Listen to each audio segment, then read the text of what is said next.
Hello and welcome to our Arizona Daily Star Opinion Reader Chat. Our special guest today is Tucson City Manager Michael Ortega. We are here with Sarah Brown, our opinion coordinator, and David Fitzsimmons will likely join us midstream. So Michael Ortega has been the city manager for 6 years and oversees the city's 4,500 employees and the $1.7 billion annual budget. In my recent memory, Mike, I think you're the longest lasting city manager that comes to mind. Is that accurate, or is that just my municipal memory? Actually, I'm second to Joel Valdez. Okay. So, Joel Valdez was manager for about 16 years, so I'm the second longest. Well, congratulations. That is a feat Thanks. in and of itself. I like the way you said lasted, so that's awesome. Endured. Endured. So Sarah, would you go ahead and tell us how to mute, do the chat, ask questions? Definitely. So as Sarah said, we definitely want you to raise your hands and ask some questions. While we have Mr. Ortega here today, let's ask away. Let's pick his brain. So to do that, we have the chat feature, which you're more than welcome to use, and we'll go to those questions throughout the conversation. But if you'd like to ask a question directly, please raise your hand. And to do that, please raise your virtual hand. So that could be a couple different ways on your device, depending on what you're on. I see a couple people practicing already. That's great. So you may click on the 3 dots on your screen, and then that'll give you an option to raise your hand. You may click on your name and click raise hand, or there might be a reactions button and you'll click raise hand. So depending on all the updates Zoom has done, it might look a little bit different on your device. But if you can't figure it out, please also feel free to raise your actual hand and we will keep an eye out for it. Absolutely.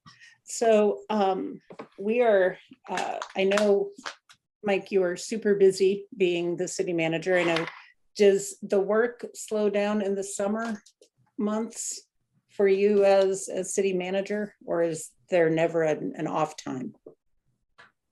So the work changes in the summer because the council meets once in July and once in August. And so the preparation for the council meetings is not as intense, or it's shortened. How's that? So we try to cram the business for the city into 2 meetings over the course of 2 months as opposed to 4. So it just changes the chemistry a little bit, but I wouldn't say that it ever really slows down. With the issues, year round coming out of this pandemic, what are the top issues you're seeing Tucson face, now as we come into hopefully a change in our pandemic status and hopefully getting back to a better place than we have been in the past year? Sure. So I think the big issue for us and really for the leadership team is, as we come back, and I'm going to use the term normal, but that's relevant, right? To some semblance of normalcy. How do we take what we learned during the pandemic? The fact that we're able to have this kind of a meeting, right, where you have folks from pretty much anywhere participate, and there's tremendous value in that. But how do we really strike the balance between the in-person interaction, the personal interaction, if you will, and the virtual environment? And part of the conversation is, how do we maximize that and take advantage of both opportunities? I can tell you that I don't have the answer to that. I've got a lot of folks that are thinking about it. Part of it is, we realize that we can do our jobs, a lot of them, from pretty much everywhere or anywhere.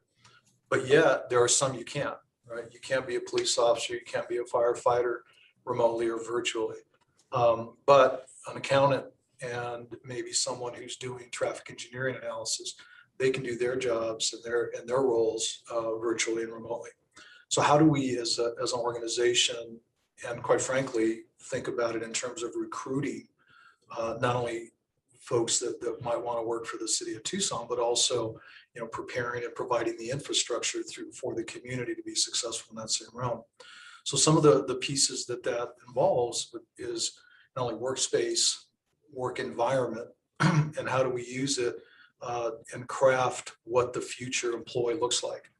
And I'm not talking about future employee in terms of folks that don't work here, but everyone, all of us, 5 years from now, what does the environment look like 5 years from now, so that we're able to, paint that picture and become an employer of choice, so that we are recruiting top talent. And again, not just the city government, but as a community, making sure that the infrastructure is in place where we can recruit top talent for all of our businesses within the community. So that's really, in my opinion, the challenge that I see we're faced with, is how do we take advantage in a positive way of the pandemic and what we learned during the pandemic.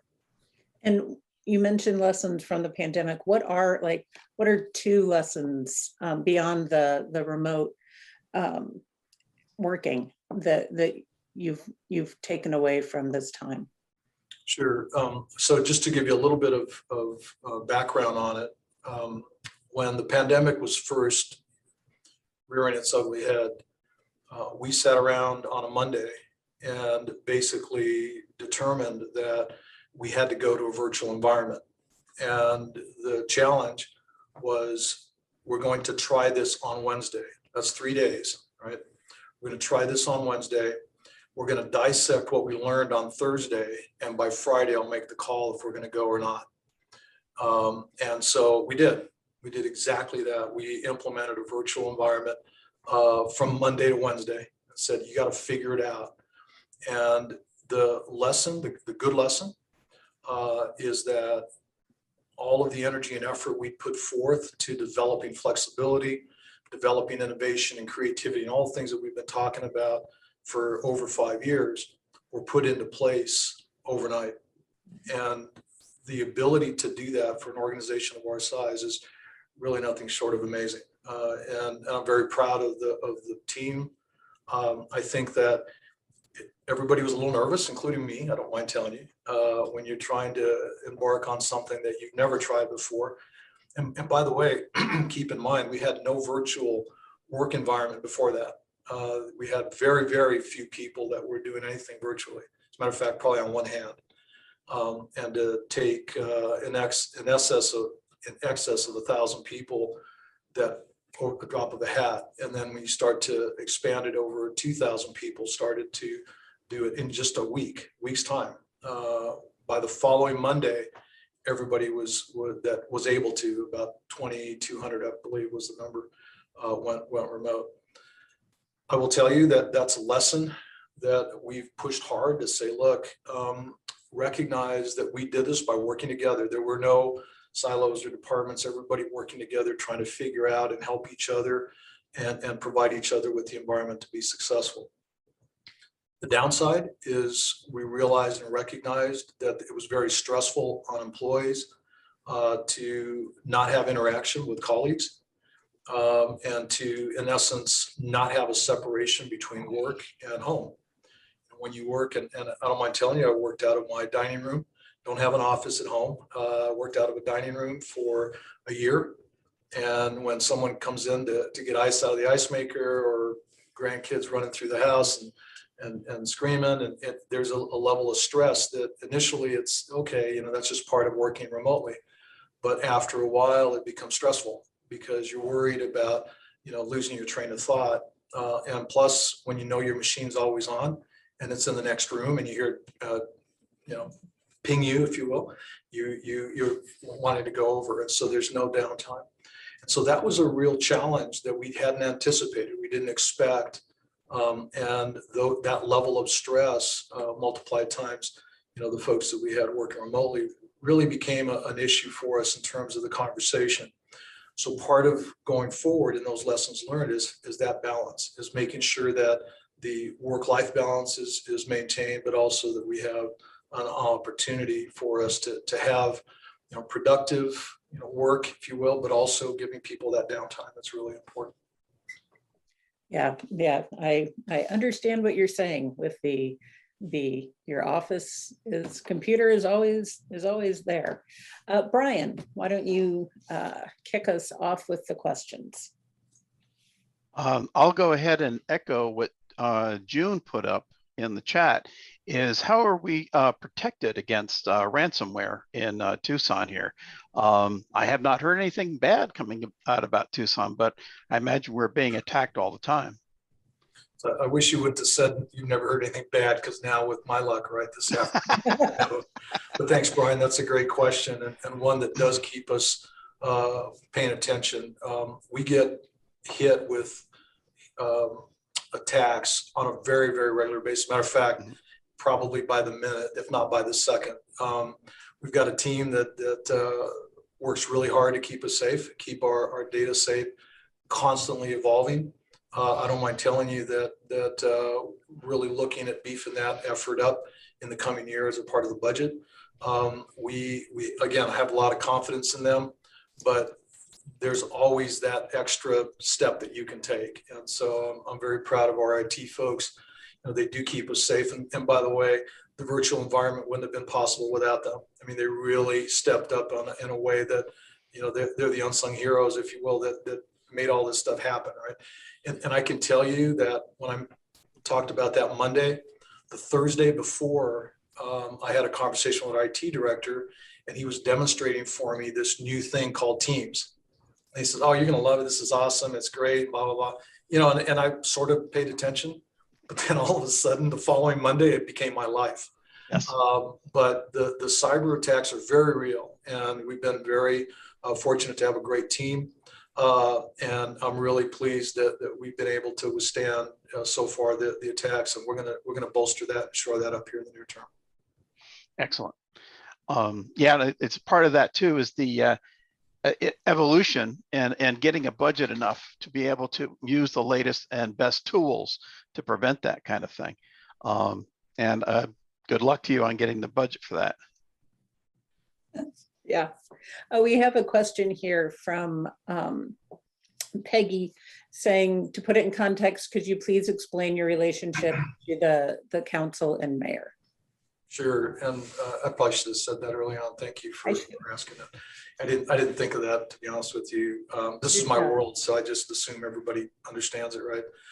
So it's actually a relationship that's much like a board of directors and a chief executive or chief administrative officer. So if you think of the city council as the board of directors that sets policy, that sets direction, the city manager is the implementer of that policy. Certainly can provide feedback and thoughts on policy, but ultimately at the end, the manager is the implementer of the policies that are established by council. And so, for example, all of the personnel, with the exception of the appointed officials, and I'll talk about them in a minute, but the personnel, all of the staff reports to the city manager. So that's an administrative matter. That's not considered a policy matter. With the exception of, so it's the city manager, city attorney, and city clerk. Those are the three appointed positions. You know, they report directly to the mayor and city council. All of the other staff report directly to the city manager. And so all matters of personnel are that of the manager. Preparation of the budget on an annual basis and recommendations on the budget are another function of the manager. I don't approve the budget. I just make a recommendation to the council for consideration. And when I say the council, I mean the mayor and city council for consideration on an annual basis. So I don't know if that helps, but it's basically the separation between policy, laws, rules, direction, and administration, implementation. Kind of think of it as strategy and logistics. You know, the logistics pieces are the responsibility of the manager. So with that, we have another question about cyber attacks, a follow-up from June. Do you receive federal updates and or help regarding cyber threats? We do on a very regular basis. We've got a very strong network, not only through our IT folks, but also through our law enforcement folks.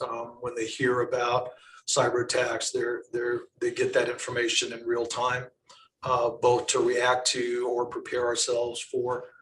So we definitely have good relationship with our federal partners on that. And I can tell you, I was over in the IT area, and I was looking at their map. They have like this map that shows from where the cyber attacks are coming, and they're coming from all over the world. It's not any one spot. They literally come from all over the world, and so they're always, you know, fighting off these folks that are trying to do harm. This is sort of a follow-up question, I guess, maybe sort of a James Bond question. But is Tucson targeted because we're Tucson, or because we exist? It's a municipal government. Is there something special about Tucson that makes us more of a target than someplace else? So Tucson's very special, right? We all know that. But here's the reality. Most of the attacks are not specific to Tucson. I'll use the term spam. They will go out and try to hit and find a weakness. And I don't mind telling you that I had an email come through a bit ago, and, you know, violated the rule, right? It looked legit, looked like it was real, and I clicked on the link to do whatever it was supposed to do, and bam, that fast, my laptop was infected, and we had to go through all these gyrations of it. Come to find out that malware, that bad stuff, right, that cyber attack, was not directed towards me. It was directed towards, you know, probably hundreds of thousands of people. And it's just enough to get in and get somebody to make a mistake or do that. And then you run into trouble. Now, I will tell you that we do fall into a few categories, right? One, we're public government or public agency. So there's, you know, tax on public agencies. Two, we're a utility. So we have people's, you know, financial information and that. So that brings with it some challenges. So it's not unique to Tucson, but because of the businesses that we're in, you know, it tends to add, you know, quite a few. You know, and I wish I'd have known I was going to be answering that. I would have gotten some numbers, but the statistics are staggering in terms of how much we get hit on a daily basis. It's incredible. That's the great thing about reader chats. You never know what questions. No, I wouldn't have asked that. So thank you, Brian. We have a question from Billy Holbrook. Would you like to ask your question? We could unmute. Hi, yes, the equity office. Now, I know you were looking for a director, and I thought maybe the director was going to be Jesus because of the qualifications that this person has to have. So has somebody been found? I mean, I know this came out of the Black Lives Matter. Yeah, so we are still working through that. You know, unfortunately, in the government, it takes a little longer. We have to go through certain processes. We are still working very closely to try to get someone on board, but we're just not finished with it. Going through some discussions, and, you know, I'll even call them negotiations back and forth on a variety of fronts. But we're close. At least I hope we are.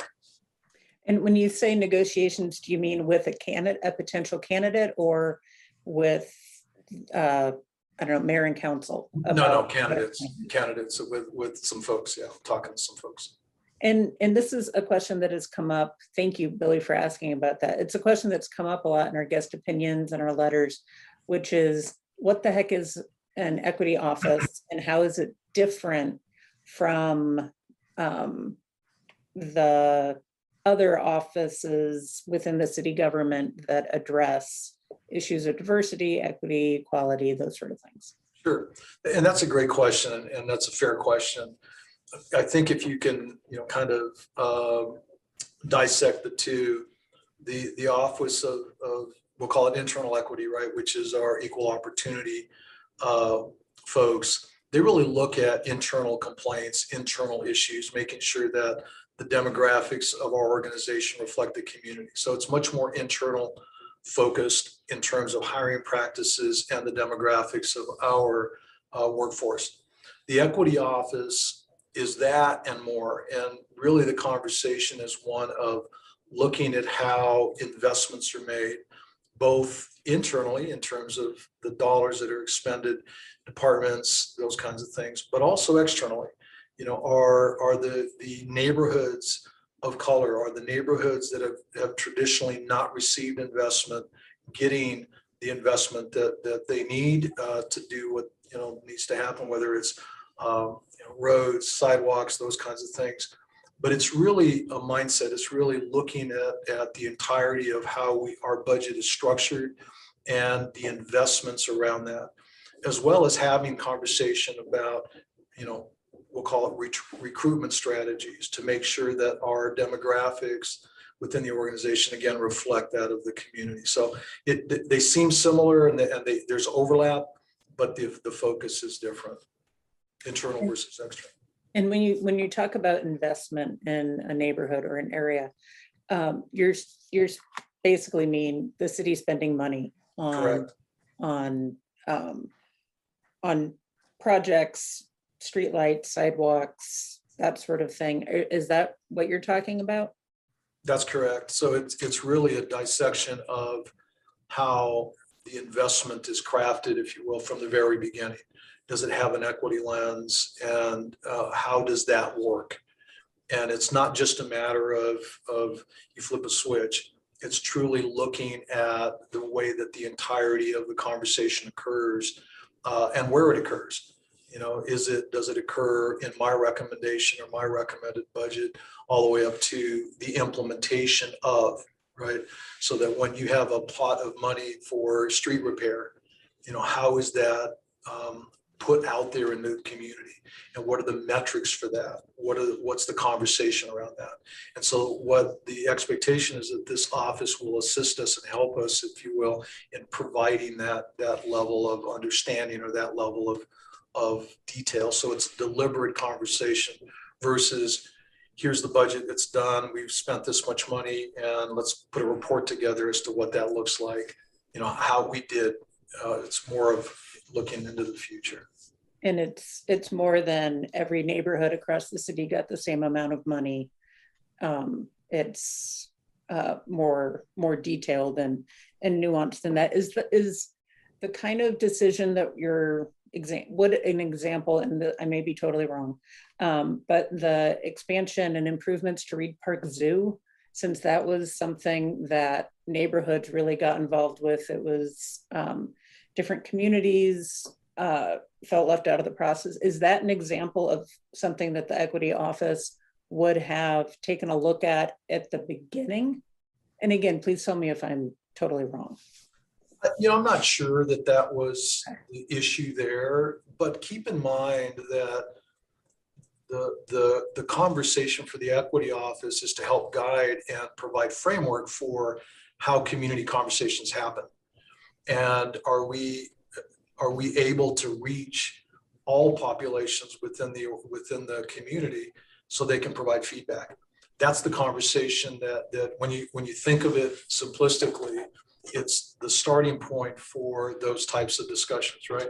And so when we go down a path of public participation, what does that look like? And is it going to be this? Is it going to be a Zoom call, or is it going to be in person, or is it going to be a combination? And so there is no perfect and one answer, but as the projects or the conversations move forward with a sensitivity towards the fact that not everybody has access to Zoom. Not everybody can do this at 2 p.m. If you're working during the day, you don't have access to this. So how does this work, right? And I know it's recorded, by the way, but in terms of real time, how does that feedback work? And then how do those voices get incorporated into a conversation about where the community is going and ultimately where the investments are made? Oh, Allison Hughes, would you like to unmute and pose your question? Hi, Manager. Yeah, I'd like to address the RTA. We've been reading stories about the RTA and the Star lately, as to whether Tucson is getting its rightful share, its future, etc. I'd love you to give us your take on it. Sure. A woman after my own heart, Allison. So I thought these were all going to be easy questions. I wasn't prepared for them. So hey, Allison, it's good to see you again. I've known Allison for years back in my prior life, so it's good to see you. I think the key here is a recognition of the value of the regional approach. So we'll start there. Okay, there's value in terms of solving problems, whatever they are, on a regional basis. But the piece that's important, it becomes extremely important, and this is where there tends to be a separation of views, is what are the priorities for each of the partners, right? And so what you do is you try to find commonalities. You look for common solutions or common issues that then you can develop solutions for. Unfortunately, what happens is if I'm in Marana and I've got relatively new infrastructure, I don't have the same needs that Tucson, Arizona has, right? Because Tucson's infrastructure is dated, it's fallen apart. I mean, pick it, right? And you can throw rocks at, either one of those, right? But at the end, there has to be a recognition of that. And so the first order of business is to recognize the diversity within the region. When you look at Marana, you look at Oro Valley, the unincorporated areas, you look at the tribes, you look at the nation, you look at Sahuarita, you look at the county. There's some commonalities, but there's also differences. And the discussion point is, first and foremost, how are those differences recognized in a regional approach? So we went through Move Tucson, which was our strategic planning for transportation, which sets the framework for the priorities within Tucson. Well, those priorities may or may not be consistent with what the priorities are in some of the other communities. And that's okay, but there has to be recognition of that. And you can't say that one's more important than the other, but you can say, this is what's important to us. We know based on the conversations we're having with our residents that, neighborhood streets are a big issue, but so are alternative modes of transportation. Those are important to us. They're not as important in other areas. And so the conversation then needs to follow that understanding of the diversity. Okay, so that's kind of the first thing. The second thing then is there has to be a recognition of the fact that we have over 500,000 people in Tucson, almost 600,000 now. And so there is a vote block, if you will, there. And I'm not talking about vote in terms of just the power, but there's a vote in terms of priority because of the needs. The needs are much greater. When you compare our population and our needs to others, it's just a magnitude issue because of the size of our community. And so the conversation then becomes, how do you recognize that as you go forth and craft a relationship in the region? So the discussion then evolves into, okay, if we have a need that's, we'll say this big, and your need is smaller over here, there has to be recognition. How do we assure that the residents of our community of Tucson are getting fair representation, fair investment, go back to the equity office, right?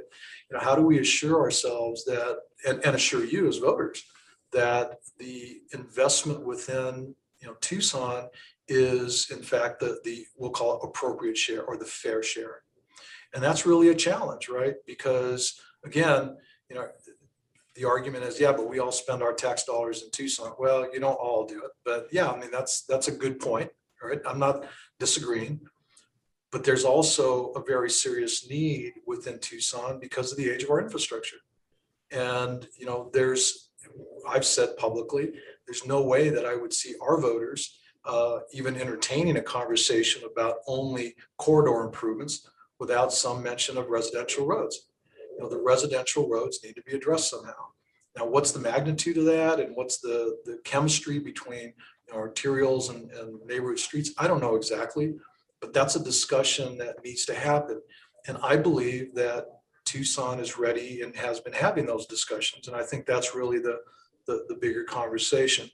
Unfortunately, the rhetoric, the conversation out there is one of that we're not getting along. And so it's really not true. I think it's more about, here's the need and here's the problem.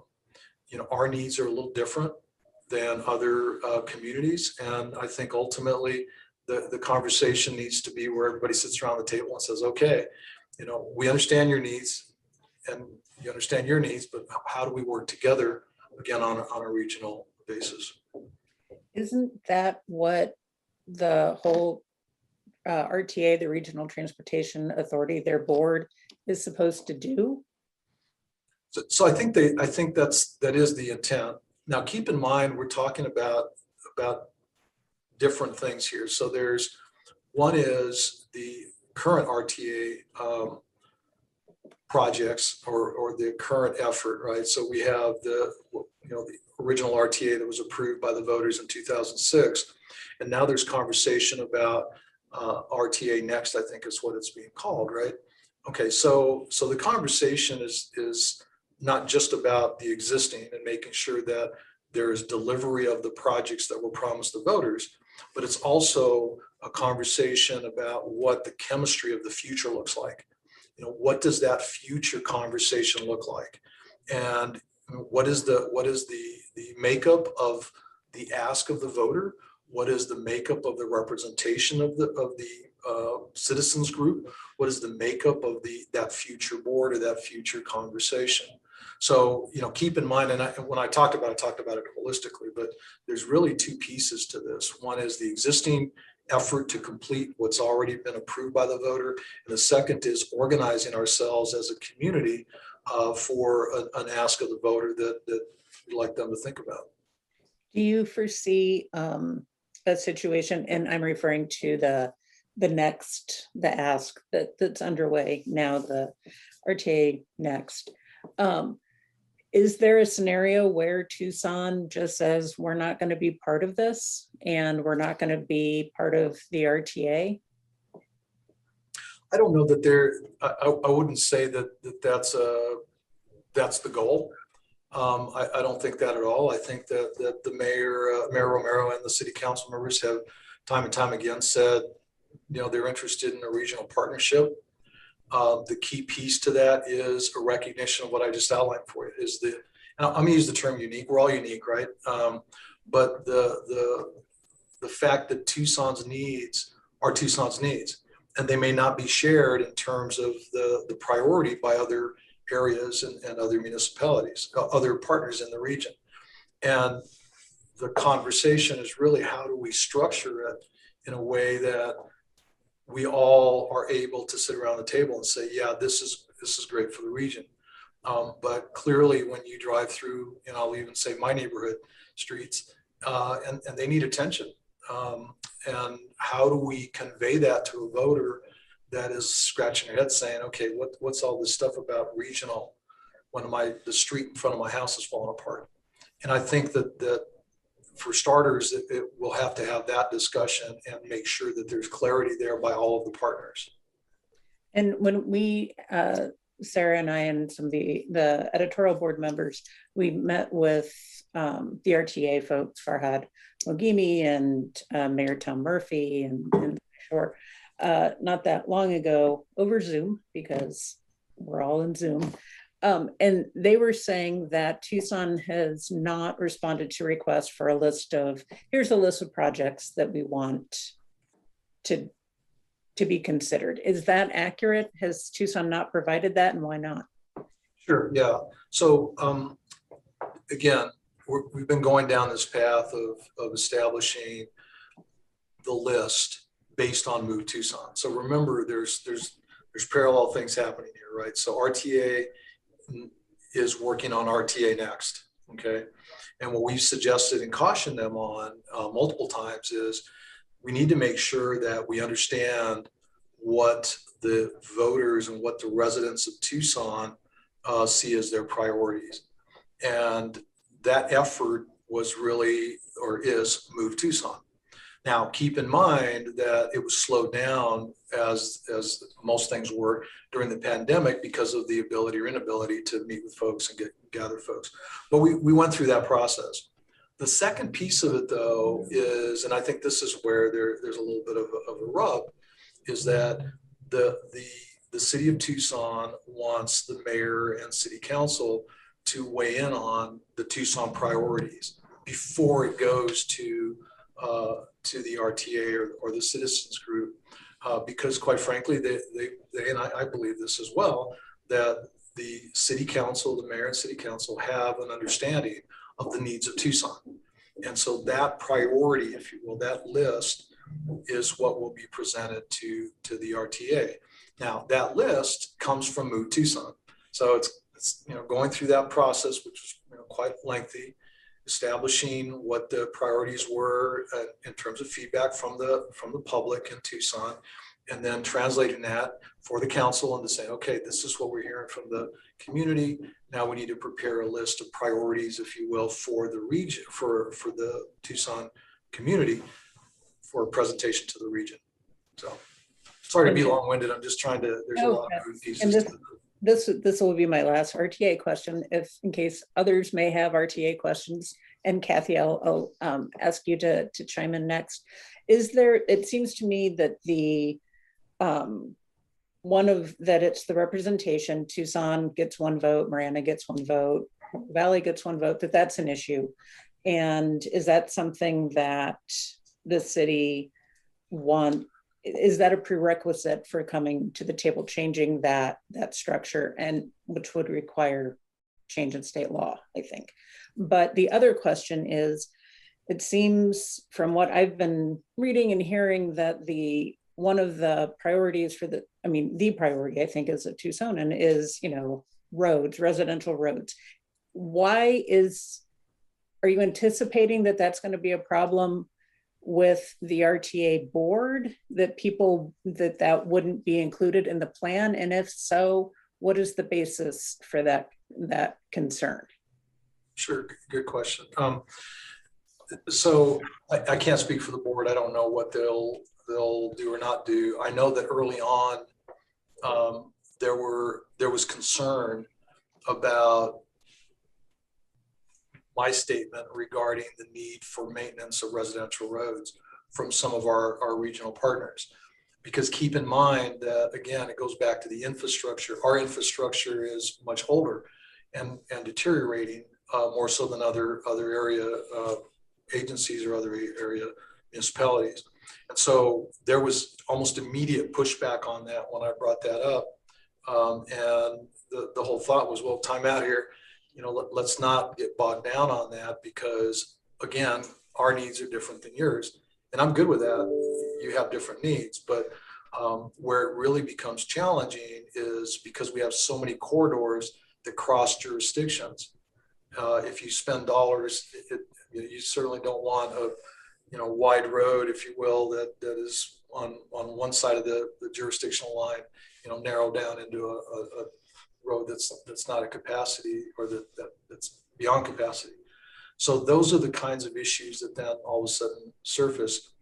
I don't know where the board is. That was just commentary. I sit on the management committee, and that was commentary from some of the members, but I don't know that the board has weighed in on that officially. Thank you. Kathy Donahue.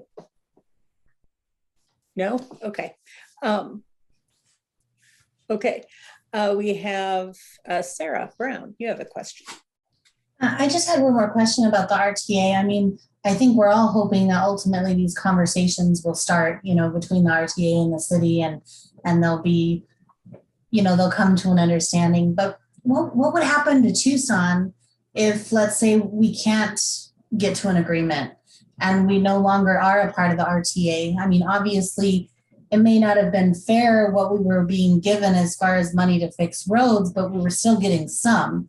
So if we then separated, what would that mean for Tucson? Would that mean we would need to look at a higher tax, or, where would we begin then? So I play scenarios out because I get paid to do that.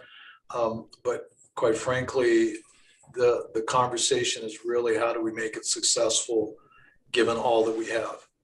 And I'll cross that bridge when we come to it. But what I'm really hopeful is that I don't think that the conversation has been unreasonable from the city of Tucson in terms of saying, look, when we put in excess of 60% of the sales tax into the region, we should get 60% of the dollars so that we can fix the needs that we have. I don't think that's an unreasonable conversation. And to say that we have, better than half of the voting population in the region, I don't think it's unreasonable to say that we should have a larger vote, if you will, within the region. And I'll share this with you because I think it's important and interesting. I have every 2 weeks I have a conversation with the city manager of Phoenix and Mesa, and I asked them about their model because they have a model similar that has weighted voting, and they have like 3 different models. And I asked them about that, and basically they said, I don't think we've used it. And then one of them said, I think we used it one time. And it really is in the spirit of, if you think you're getting the short end of the stick on whatever the issue might be, you have an option. Otherwise you have no option. And that's not fair either way, right? You don't want to use the muscle to say this is the way it's going to be all the time. But the flip side is you also need to have an out. When you're representing a large portion of the population, you've got to be able to have an out, at least have a safety net there, a safety valve, if you will. So I believe that there's going to be some really good conversation occurring. I know that Mayor Romero is the representative on the RTA board and has set forth the conversations that need to happen. And there seems to be at least a willingness by most of the members to have the conversation and at least talk through them. And I think at the last meeting of the board, they agreed to have more dialogue. And so I think that's really the key, and that's always the start of some good things to happen when you can sit down and talk through them. Speaking of the regionalism, the City Council and Pima County Board of Supervisors have a joint meeting coming up. Isn't that right? Yes, I don't know if it's been finalized. I know they were talking about a date on next Friday, I believe. So I think that I don't know if the date's been finalized, but that's where they were leaning towards. Is that something that as a city manager is like jazzed about, or because I don't remember that happening in very recent times. So I'm jazzed about every meeting, right? That's supposed to be jazzed about everything we do. Absolutely, and I will just tell you that I think, and again, it kind of goes back to the RTA board discussion. Anytime you can have dialogue about whatever the issues are, you end up with a superior solution. Whatever the issue might be, if you can sit down and talk about it and hear people's perspectives and be respectful in the interaction, you really can come up with superior solutions.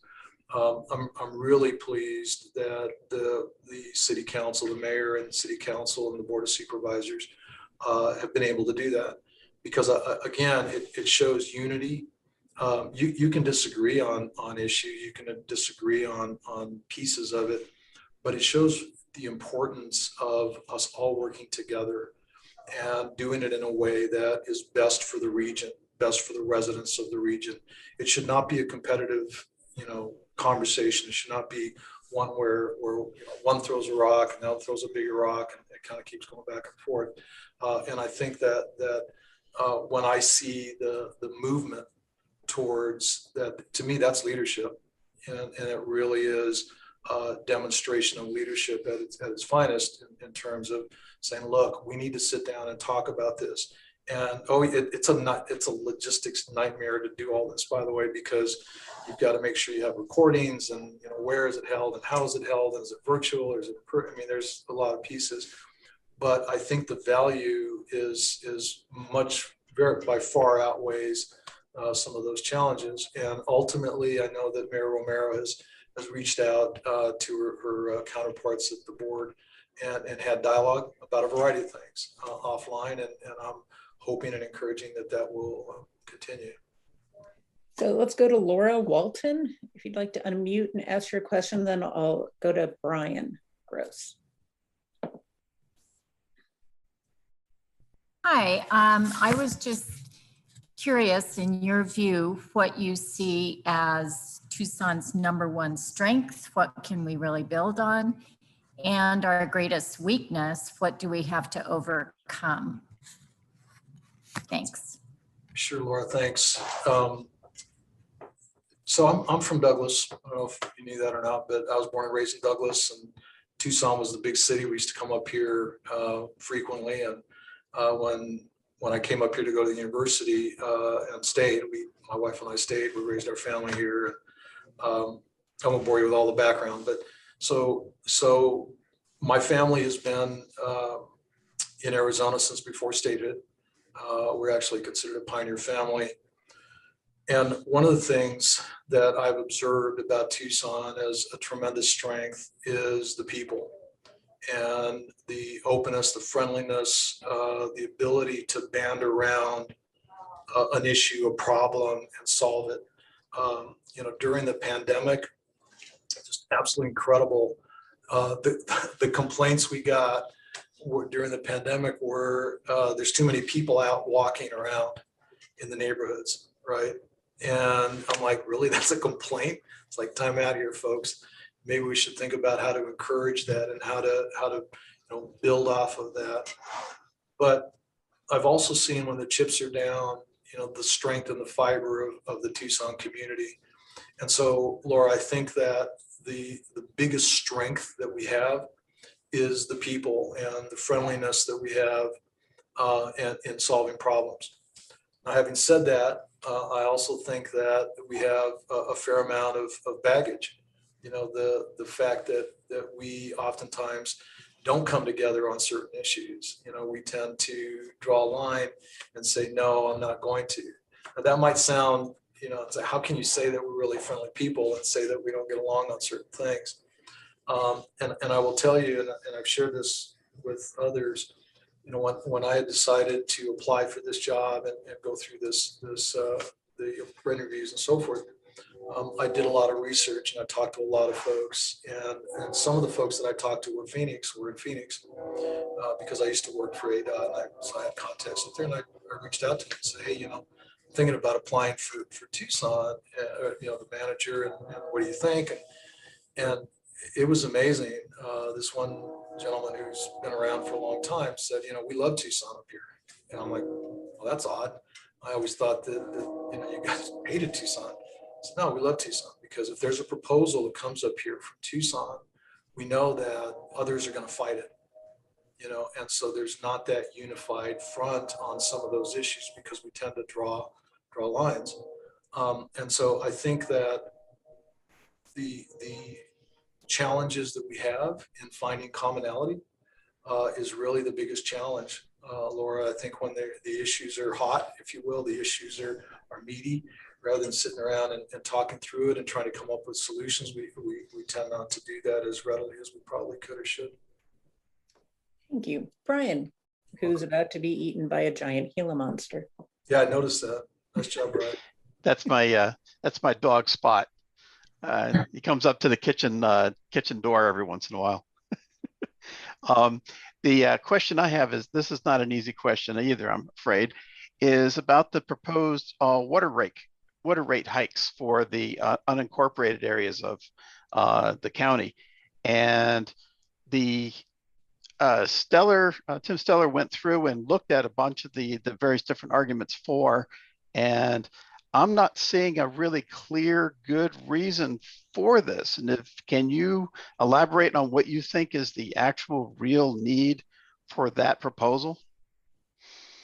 Sure. So again, going back to the role that I play when a policy matter is brought forth, my responsibility is to give pros and cons and give the mayor and city council as much information as I can find. I don't try to justify it one way or the other. I don't try to, come up with the right answer. I basically make sure that they have information at their fingertips to help them make whatever decision, and the best decision that in their minds is for the region. I can tell you that the differential water rates, I think, you've heard the discussion, if you will. You've seen the information. You can argue with it. That's fine. I'm okay with that. But ultimately, there's that discussion point about its policy for this region, in essence, but mainly for this community. And when you dissect it in terms of the cost of service versus the revenue that's generated, and where should those dollars go? Should they be in the general fund? Should they go to the water utility? I've heard discussions that the revenue that's generated from that should go to paying down delinquent accounts. I mean, so it's the whole gamut, right? Up to and including, don't do it, right? Just don't do it. It's crazy. What are you guys doing? The bottom line is that, and I won't rehash all of the arguments pro or con, or why it's a good idea, why it's not a good idea. The biggest issue I think that is important here is a conversation around it. And if at the end the policymakers, the mayor and city council, decide that that's where we want to go, they want to go, then we live with it and we move forward. If after all of that dialogue and that open dialogue and openness, they decide not to, then that's great too. And I'm not trying to be evasive on it. That's just a fact. That's just my world in terms of providing them with the information. And I don't mind telling you that they're really, really smart, and they ask a lot of tough questions, some of which they get from you all. But others, they just say, wait a minute, this doesn't make sense. You said that it was going to be X percent here, but over here it says Y percent. Why is there a difference? Or you said this is a downside. Why is that a downside? And let's walk through it. And so there's a lot of discussion points that happen leading up to we'll call it a vote or a consideration by the mayor and city council. Okay. All right. Very good. And this is, I believe there's a public questions on this on June 8th coming up. Is that correct? Yeah. So June 8th is consideration, and I'm careful to use that term, for consideration, because I don't want to be presumptuous and suggest that the council will approve, because I don't know. If I could predict what they were going to do, then I'd be doing something else, right? But clearly they're on schedule for a consideration on June 8th, next Tuesday. And then they'll give me direction on what the next steps are going to be. And then we'll go down the path, whatever that path is, we'll go down it after that. Okay. Oh, Sarah Brown, you get probably our last question. I just was curious, Mr. Ortega, if you read letters to the editor and the local op-ed pieces to kind of see what people are talking about, and if you put any weight into them when you're bringing issues, to the council and the mayor that you guys are discussing. It's a great question. Do I put any weight on it? Well, it's another factor in terms of input that we get. I mean, I get a lot of feedback. By the way, a quick shout out to Penny and Joe, if you're listening in, and Bill. They're my neighbors, and they had wished me luck on this. They stopped. Hey, I saw that you were going to be on. So Penny and Joe, if you're on, and Bill, hope you guys are listening in. I think that op-ed pieces and letters to the editor do provide an understanding of perspective, but I also take it in context too. We've got over 500,000 people, and there's a lot of feedback we get, being out and about. The council gets it, variety of sources, everything from social media to email to being out at events. So it wouldn't be accurate if I said that I don't read it. And I don't mind telling you that when I first started, I was asked continuously, did you see that article in the paper? And I'd say, no. And then, well, did you see that? No. So now I do every morning. I read it. So you're welcome for a little shameless plug there for you guys.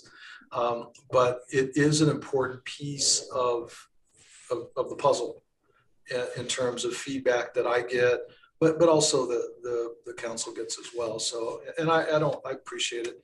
You probably won't see one from me anytime soon, but I do appreciate it, and I do take a look at it. Excellent. Well, So, oh, Donald, we have, I could not find a way to raise my hand in my version of Zoom. Quick question to round us out, and then Sarah will tell us what's up next week. Hi, Don. Yes, sir. I'm not sure my question is going to be very short. Let me ask it. During the May 4th session, study session item on the Reed Park Zoo expansion, Vice Mayor Lee asked you about how we can avoid going down the same path when these kinds of projects come again. You spoke of not having looked at the planning process with that lens, and that dialogue was not broad enough. Can you give us an update on conversations you might have had with your directors? Has there been any follow-up?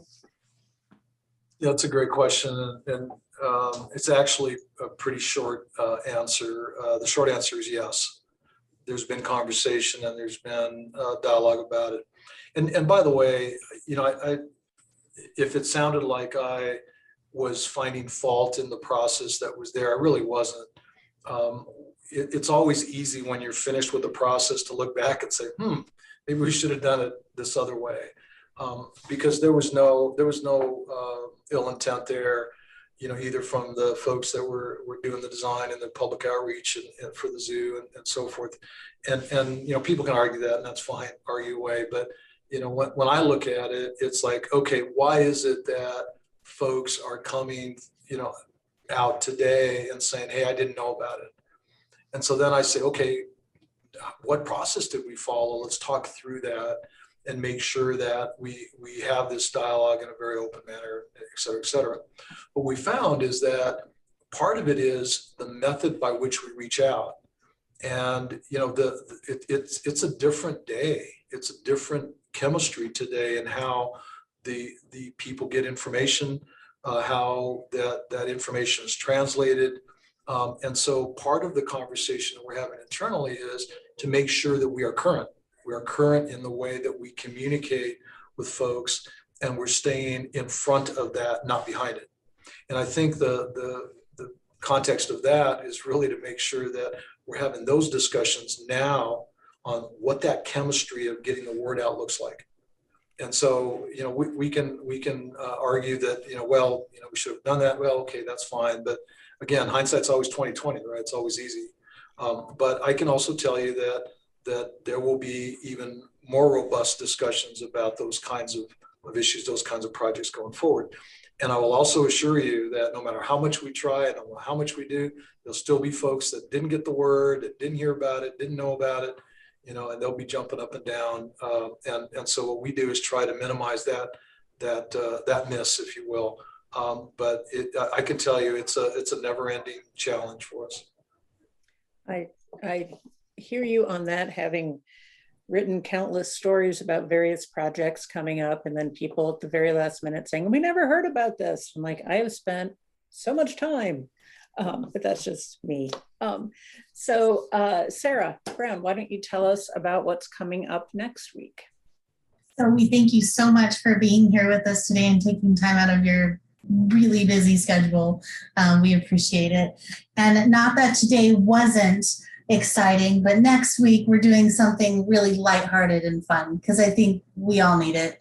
I think everybody we talk to is like going through something, so we just need something to chill out and have fun.